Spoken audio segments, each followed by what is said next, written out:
сәлем достар, сіздермен бірге мен Kenny KZ. Бүгін біз Акинатордан орканы табатын боламыз. Сіздер оны танитын шығарсыздар.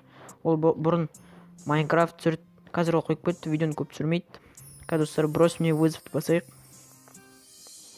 Начнем. Так, достар, умеет ли ваш персонаж монтировать видео? Я, достар. Ваш персонаж связан с игрой Майнкрафт? Я ол Майнкрафт ойнады, ол үй салдық, қалай еді бір летсплей бар еді, қала салу дей ма, я сол қала салу. Сондықтан яны басамыз.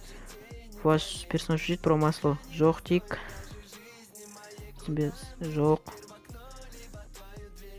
Нет. Ваш персонаж играет вместо с Вика Картер? Жоқ. Есть ли сын у вашего персонажа? Нет. Есть ли кот у вашего персонажа? Достар, білмеймін, оны мысал ма? Вроде я не знаю деп көрейік. Ваш персонаж снимает антигрифер шоу? Антигрифер шоу түсірмейді. Женщина? Нет. У вашего персонажа есть напарница? Жоқ, ода. Это летсплей кровавая история. Кровавая история жоқ. Персонаж играет в Bedwars. Достар, Bedwars себя білет ойнады. Қай пиксель? Оны білмеймін, достар.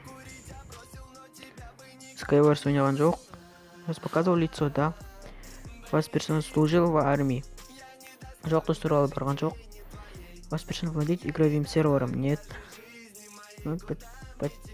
Подписчиков на ютубе? Жоқ, мелон емес. Ваш персонаж казах? Да. Учился ли ваш персонаж в Казахстане? Я Казахстанда оқыды. Ваш персонаж из игры Cuphead? Жоқ. Ваш персонаж мертв? Жоқ, достар, өлген жоқ. Крупное телосложение? Жоқ, где его крупное? Достар, көрейік. И мы танцуем низкий флекс. Летсплейщик деп алып тұр. Көрейік, неше рет не істелген екен. Неше рет тапқан. Достар, 7068 рет тапқан екен орканы. Достар, сен бірге мен Kenny KZ. Келесі кездескенше.